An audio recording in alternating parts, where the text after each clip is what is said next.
मुस्कान part 4। माँ की आखिरी चीख। मुस्कान सिर्फ 14 साल की थी। उस दिन कमरे में सिर्फ माँ, पापा और वही चाचा था जो हर रोज मेरे साथ जबरदस्ती करता था, मुझे जान से मारने की धमकी देता था। फिर पापा कमरे से बाहर गए और जब लौटे उनके हाथ में किरपान थी। वो तेजी से मेरी तरफ बढ़े, माँ जोर से चीखी और मेरे सामने आ गई। लेकिन तब तक पापा ने मुझ पर वार कर दिया। मेरी बाजू पर गहरी चोट लगी, सिर पर भी एक वार पड़ा, खून ही खून बह रहा था।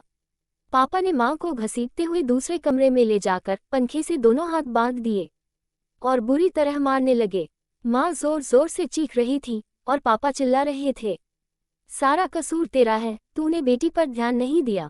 फिर पापा ने चाचा को कहा, इसे डॉक्टर के पास ले जा। चाचा मुझे लेकर भागे। डॉक्टरों ने पट्टियां की, लेकिन सर दर्द से फटा जा रहा था और दिल माँ के लिए रो रहा था। जब घर लौटी, माँ और पापा दोनों घर पर नहीं थे। दिल किसी अनजाने डर से कांप रहा था। थोड़ी देर बाद पापा लौटे और बोले, तेरी माँ को मारकर नहर में फेंक दिया। अगर किसी को बताया तो तुझे भी वहीं फेंक दूंगा।